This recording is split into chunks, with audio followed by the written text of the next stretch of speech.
What we've done is I've explained some things that are in chapter 32 of Miller, these numbers, because in the first video, because they're necessary for understanding the meaning of absolute advantage and comparative advantage. In doing that, then I plotted the numbers on our production possibilities curves to just show that they're essentially the same thing, just presented in a different way. Here it's in a graph, and here it's just in a table. Then, in the second video, I explained the meanings of those two terms, comparative advantage and absolute advantage, using this stuff. Okay? So now I'm going to pick up and show, I hope, what's the point to all this? Why would anybody need to know these terms that are in Chapter 2, comparative advantage and absolute advantage? That's what we're about. And in doing that, I'll also have to add in some pitfalls of what gets in the way of these things. So that's what's going to happen now. I will quickly go back and revisit just a little bit of what we did in the last video. What I circled here was where the comparative advantage is. What I put in the triangles was where the absolute advantage is. Absolute advantage is the deceiver. Absolute advantage makes it look like it's not worthwhile to participate in everything that we're doing here. That is to specialize in trade ultimately. Sam has absolute advantage in the production of both of our two-good world, both of our goods. But when we explored comparative advantage, that is, who gives up less to make the good, we saw that Ron has comparative advantage in the production of apples, which means he gives up less of a sausage to make an apple. Well, what we're going to get to is how much more food can be in the world when people specialize in that kind of a place where they give up less to make something. That's what's about to happen. So, what I want to do now is add together everything that's being produced in the world the way it is in this non-specialized world. So I'm going to just make an entry here, world total without, I'm going to have to find a marker that's going to work for me, without specialization and trade. So I'm going to list that here.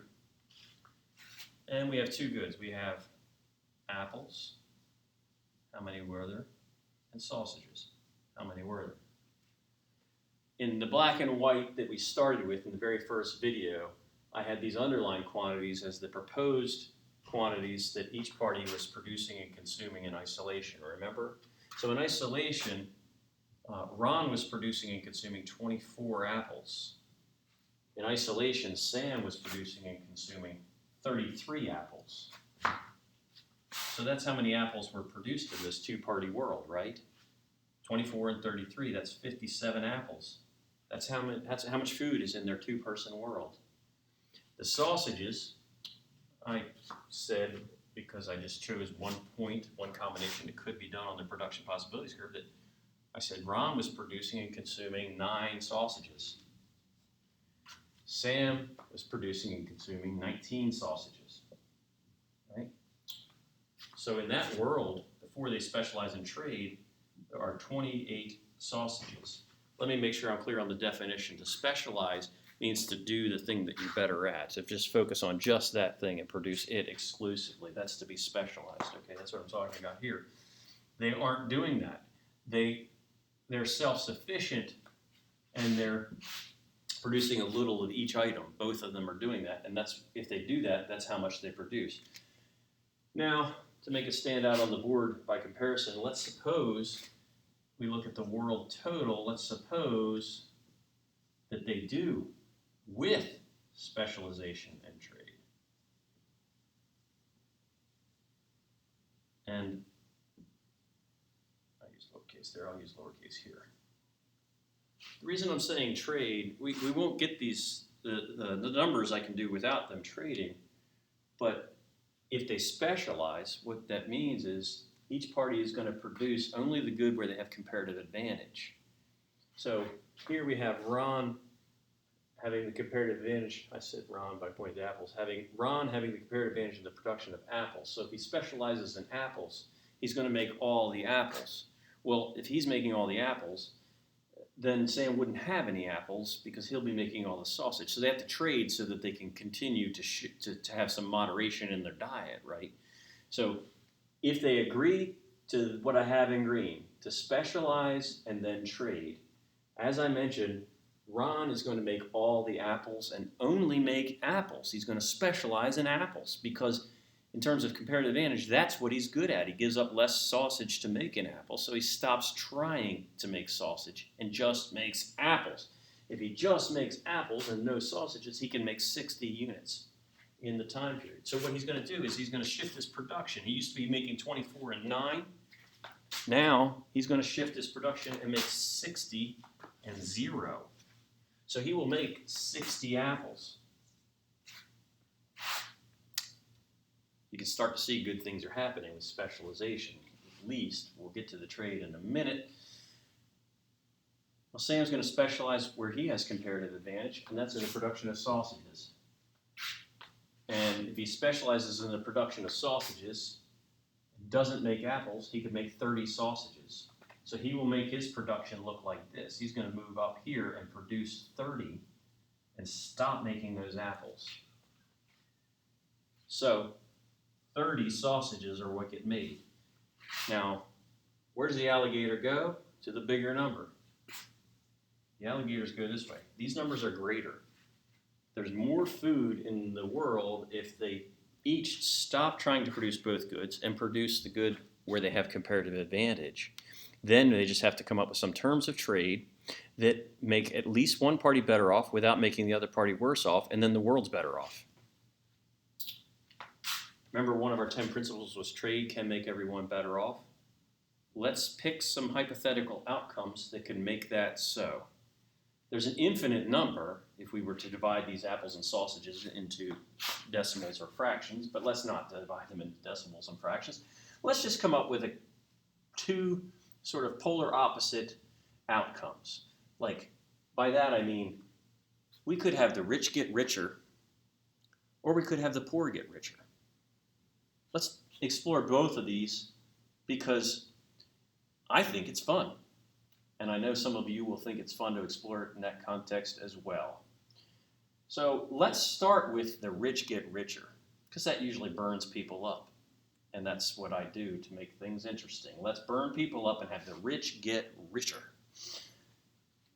If there's this much more food in the world, we could say how much the marginal benefit of trade is, right?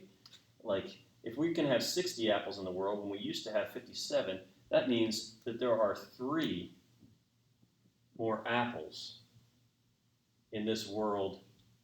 The benefit, I'll call it, is 3 apples of what we're doing in green. Because 60 will be made and used to be 57. That's 3 more apples in this two-party world. And there are 2 more sausages, because now we can have 30 sausages in the world. There used to only be 28.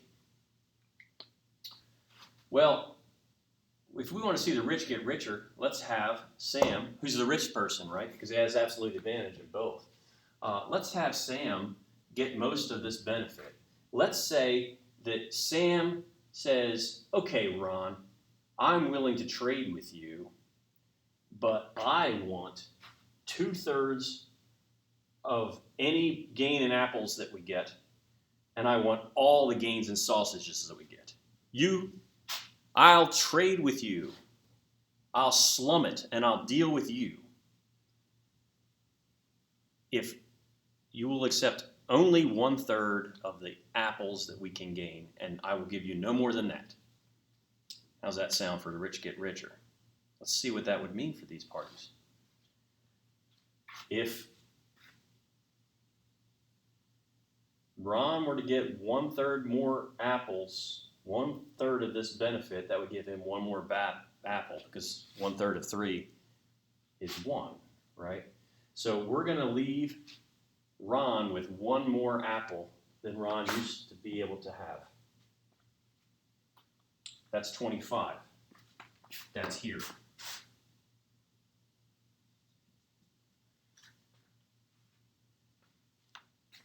Sam wanted all the gains in sausage. Well, there are 2 more sausages. He used to enjoy 19.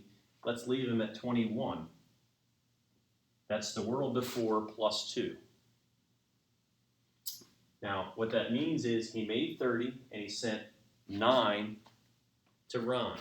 That leaves 9 for Ron. He's the same. I'm saying the same thing in different ways.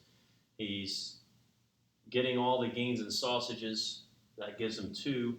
It means he gets no gains. But the way it would play out is he makes 30, ships 9 over. That yields the same outcome. We already gave Ron his additional apple. That means now Ron can consume here at 25.9. I'm exaggerating the distance a little bit just to make it show. Well, Ron was going to make 60 apples, right? He's going to get to keep 25 because he's getting 1/3 of the benefit in apples. That means 60 minus the 25 that he keeps, he's going to send 35 over to Sam. And that's over here. So Sam's going to consume 21 sausages and 35 apples. Well, look at that.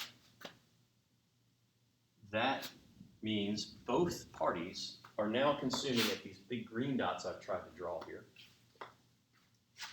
They're now, with the specialization in trade, both parties are consuming more than they could consume when they produced only their own stuff. Trade has made both parties better off. The rich got richer. They got all of the gains in sausage and 2/3 of the gains in apples. But look, the poor aren't worse off. Ron's not worse off. He's still 1 apple better off. In percent terms, it's pretty good, actually. It's a better percentage because he was so poor anyway. A whole apple's a bigger jump on 24 than 2 apples are on 35, I think. I think I'm right on that. Certainly when you factor in the sausages. He's still an apple better off, is the point. So that's the rich get richer. The world's not worse. The rich are just relatively gaining more than the poor are gaining, but both are gaining. Let's try to twist this around the other way and come up with some outcome where the poor get even better off than the rich get. Let's look at that for a second. Can I come up with some outcomes that would make that so? I think I can. Let me get these off there because we're going to come up with different hypothetical numbers. Let's suppose this time Ron is a smooth negotiator, and Ron just says, hey man, I got this idea. I've learned somewhere or other, I read this book and looked at this YouTube video, and not this YouTube video, someone that's probably more artistically made than this one, but anyway, I looked at this YouTube video and found out that if we each specialize where we have comparative advantage and we trade, we could be both better off. And Ron, he's a smooth one. He knows he can be even more better off than Sam can be. And maybe Sam's kind of like, he inherited as well. He doesn't know anything. He's just happy to be wealthier than Ron. And he just kind of says whatever to whatever. Okay? So then Ron says, I'll tell you what. I can, if you'll do this thing with me, I can promise you that you can have an additional apple more than you have now. And so maybe Sam says, okay. And what that means is that Sam is going to need to be at 34 apples. And if that's Sam's only concern in the world is that he gets 34 apples at the end of the trade, look what that could mean. He gets his 34 apples. If he stays at 19 sausages, he's now going to be able to consume here.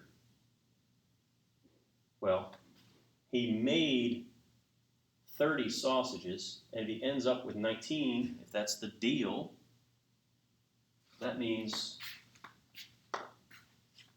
he's going to send 11 over here to Ron. If he's going to be at 34 apples, that means Ron's going to send him 34 apples of the 60 he made. That means Ron gets to keep 26. Now, that's up here. Ron picked up 2/9 of a jump in sausages. That's a 22% jump in sausage consumption for Ron. That is a huge gain for the small entity here. Could be an individual, could be a country, you see. Now over here, they only picked up 1/33 more of a apple. That's only a 3% gain, and that's all they got across the board. I didn't even discuss his additional 2 apples. The rich got richer, but the poor got way richer, right? Everyone's better off. No one's worse off. The relative gains might vary. Could the rich country call this a bad deal because the poor country caught up? Or another way to phrase it might be the developed country and the developing country. We could phrase it like that if we wanted to. Are they worse off? They're not worse off. They're better off. They're just not as much better off as they are, but both parties are better off. As I said, if we cut these gains into decimals, we could divide these in an infinite number of ways and show that at least one party could be better off without making the other party worse off, which means the world is better off. And it means once we know how to do this, we're not making full use of our resources as a two-party world unless we do this. Really, we're making full use of them on our production possibilities curve, but we could be made better off still. We could get what's called a free ride by moving out here. So that's all the good news about trade. Now let's start to talk about the bad news, or the pitfalls, the things that kind of get in the way. One thing that is very important is that in the shipping of the apples and sausages, that there's no rot of this food. Because if in shipping more than 3 or more apples, well, more than 3 apples or more than 2 sausages, and more than 2 sausages are rotting, then it's not worth doing.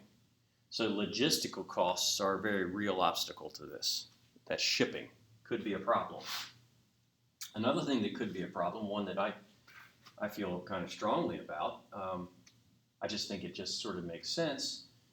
The logistics makes sense, but we've gotten better at shipping things over time. Apples are, if we live in a two-good society, are an essential part of our lives. You need the apples of these 2 goods to stay alive, because if not, you get scurvy. There's only one. I don't believe sausages have any vitamin C in them. Perhaps there's a nutritionist watching the video who says, oh, yes, it does. I don't know about that. But apples do, and our bodies need a certain amount of vitamin C as human beings, or we'll get sick and eventually, I believe, die of scurvy. So let's think about what that means in terms of trade. These are things that take a season to harvest, right? So if at the beginning of the season they strike a deal, whichever deal, whatever deal, once Sam has moved entirely to sausage production, and he didn't plant any apples at the beginning of the season, by the end of the season, Ron has a great deal of power because Ron has produced the good that is essential to life. And so once the deal is set at the beginning of the season, Ron has an incentive to change the deal around harvest time, because now he has this very necessary thing for Sam to exist. Now Sam has a stronger incentive to give up even more sausages to get apples, right? What I'm getting at here is called the national defense argument. Remember, these could be countries. Sam, I chose this name because sometimes we call our government Uncle Sam in the United States. So this could be the United States, and Ron could be some smaller economy or developing country. Probably instead of talking about apples, we could be talking, usually it's about oil, because oil is such an integral, important part of our economy. We got wherever we are, usually, generally, on the back of oil in the form of gasoline. But so did all of our stuff that got to us. got there on the back of usually diesel fuel in tractor trailers, right? And diesel fuel in ships. Our tanks and our jets run on oil. We do not have comparative advantage in the production of oil relative to, say, Saudi Arabia. But knowing that our economy is so dependent on oil and our defense is so dependent on oil, how does that make you feel about turning over all of the production of oil to another country, because they have comparative advantage in it? In other words, we could have more goods in the world by turning that production over to another country that has comparative advantage in it. But we give up our ability, our sovereignty, or our ability to defend ourselves if we don't have any ability to produce this very necessary good. So that's the national defense argument. Apples are it takes a bit of the stretch of the imagination to see it, but hopefully it came through and maybe was a little bit interesting. There are a couple of other things that get in the way. Economists like to assume that there are no qualitative differences between sausages and apples. Here we're treating every apple, Ron's or Sam's, as the same, and every sausage as the same. Well, suppose really, maybe, Sam's apples somehow taste better than Ron's apples. We're going to give up all of these in this economy, two-world economy now. We're going to stop having these. So there could be a qualitative difference, although that could be exaggerated too. The reason there's an incentive to exaggerate qualitative differences is because of the displacement of jobs. See, suppose you are an apple producer in SAM or the U.S. Before trade, you used to be able to make this many apples. After trade, you're going to zero because your country doesn't have comparative advantage in the production of apples. Well, if you've grown up on an apple orchard and your parents grew up on apple orchards and their parents grew up on apple orchards, and you're raising your kids to grow apples and learning how to do this, to produce this good, and then somebody says, but we don't have comparative advantage in the production of apples, you need to go learn how to make sausages. You say, I'm 47 years old, I don't know how to make sausages. By the way, sausages are better made in a different part of the country than where I live, and my parents are here, my extended family's here, my kids are in school here. I just can't switch over and make sausages, right? So you have an incentive, because of the jobs effect, to say our apples are better than their apples. This is a mistake. We shouldn't be doing it anyway. Similarly, you have an incentive to lobby the government. Politicians have an incentive to to give you voice, and to raise tariffs or quotas to diminish the gains from trade. Tariffs are taxes on trade. Quotas are limitations. If these are the gains from trade and we tax more than 3 apples or 2 sausages out of these transactions, then the gains of trade go away. So those are called barriers to trade, and the incentive to impose those barriers is because we have winners and losers from trade. If what you do is produce sausages in this country, you're great. You're going to be there's more demand for your work. But if what you do is produce apples in this country, you're in trouble. You have to change what you do. And the opposite is true over here. If you produce sausages over here, you're in trouble. But if you produce apples over here, you're great. So just because trade can make everyone better off doesn't mean that everyone within each economy is better off by trade.